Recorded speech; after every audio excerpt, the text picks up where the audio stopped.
Nag-video kasi ako ng mga tips and tricks sa pagtira sa dorm. So Okay. sabi ko, dapat May org ka.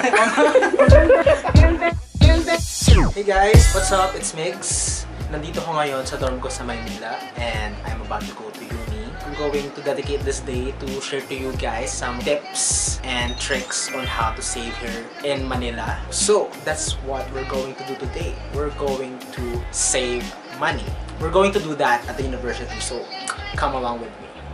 So hey guys, nandito ako ngayon sa office ng org namin and dito na papasok yung isa ko sa mga tips. As much as you can after class, maybe stay on a library or stay on an office na available sa unit nyo kasi it saves kuryente.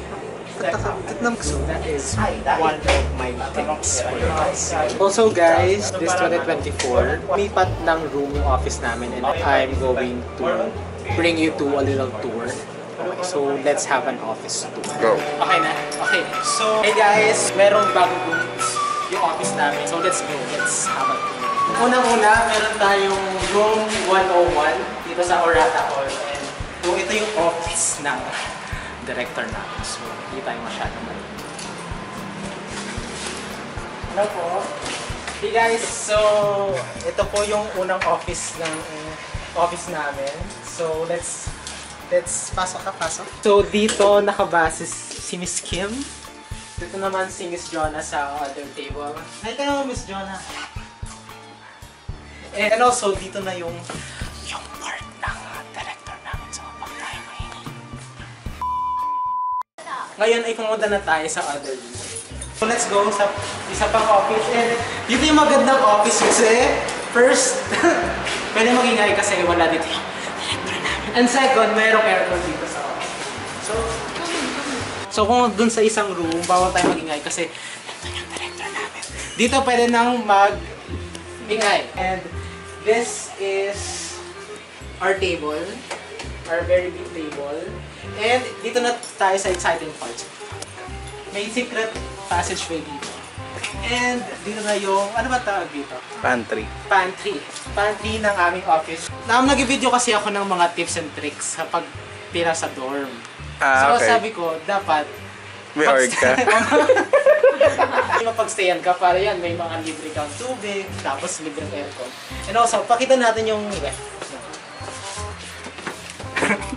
Ayan. So, wow, merong turon. So, that's it for the office tour of CPAU guys. So hey guys, I'm with Cardos and papunta kami ngayon ng SM. So actually yung isa ko sa mga tip para makasurvive kayo sa dorm dito sa Maynila is dapat di kayo pumunta ng SM Manila.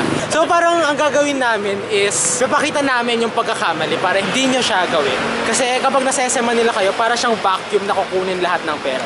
And ipapakita namin sa inyo kung paano yung nagagawa sa SM Manila.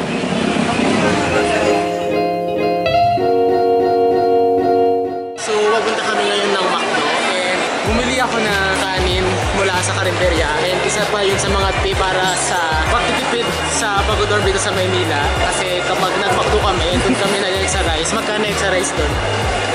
30 pesos. Pero doon, magkano to?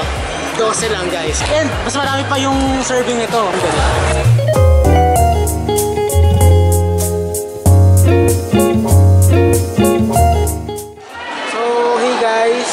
Bibili na ako ng gift ng best friend ko na si Angel. Una namin pupunta rin sa National Bookstore pero feeling ko wala akong makikita sa natin.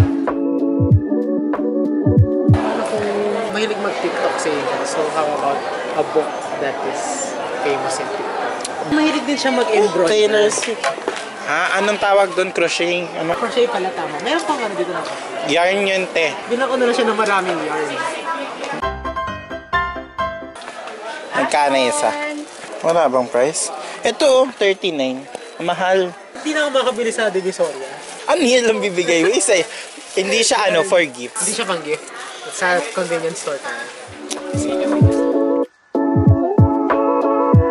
Okay guys, nakita ko na yung perfect gift for Angel and it's display case mini. Kasi last na Christmas party namin together with friends, ang regalo sa kanya sa exchange gift is Sunny Angel. Hindi talaga nag-ano.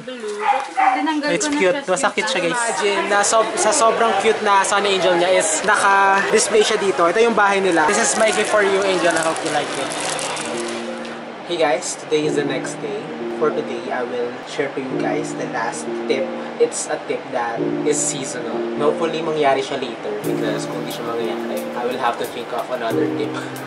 And today, ang mga mangyayari sa school is first, opening ceremony of our university. And also, we have a leaders assembly.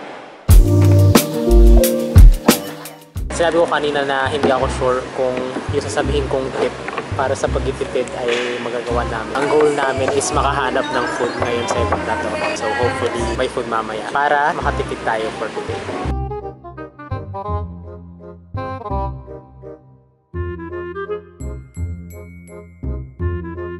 Hey guys, so tapos na lahat ng events for this day. And sa lahat ng events na pinuntahan namin, walang food. Pero ngayon, meron akong opportunity na makakuha ng food. Kaso, inaagaw siya ni Carlos. So, fried chicken. Walang buksan. This is mine. Hey guys, so muntikan na akong mag-give up for this day na wala akong makuhang food from Sun. Para talagang scavenger. Moral of the story, don't give up dahil meron tayong nakuhang food, guys. So we got, guys, chop suey. Ayan, guys, chop suey. And also, saging, guys. Very healthy, guys, yung nakuha natin for today. And we would like to thank PNU for this food. We will rate the food. Yummy. Subukan na kitang subo. Tinirate nga natin. Wait lang. Ano nga pa mamalt eh. Marinis ba yung mga tinidor mo? Rasa mo. May mais, may ano ba ito, patola? Ikaw nga po. Ano to? Ano to? Ano to? Ano to? Ano to, Travis? Sayote. And Baguio beans. Baguio beans. Meron din siyang egg, guys. Sarap siya. Meron din Yung carrots. naglalagay kami ng... I-rated, guys, 6 out of 10. Ang saging rate din natin. Hindi pa agad siya ripe, so I rate it. Ano naman ito, ano? Te, mag-ano ka muna, te. Namamatay ka na. Namamatay na si Carlos kasi actually, guys, may nilagay ako na lason sa chicken niya. So, sa lahat ng mga nangaagaw ng mga bagay sa akin, ito yung mangyayari sa inyo. Inagaw ni Carlos yung chicken mo. Mamatay na siya. Pero lang yung saging. Sober. Alam ko, ano ba siya, yung hilaw. Pero, balat. pag binuksan mo pala, hinog na siya. Ganun din sa mga tao, guys. Minsan, nakala nyo, hilaw pa sila. Pero pag binalatan nyo sila, hindi sila. Kaya huwag kayong mang-judge ng tao. So, balatan nyo muna yung tao bago. Yun ang moral of the story. So, ito ko natatapusin yung video. And kung gusto nyo pa ng mga tips, babangan nyo, babigyan ko pa kayo ng mga life hacks pagdating sa pag-dorm dito sa Maynila. Bye, guys!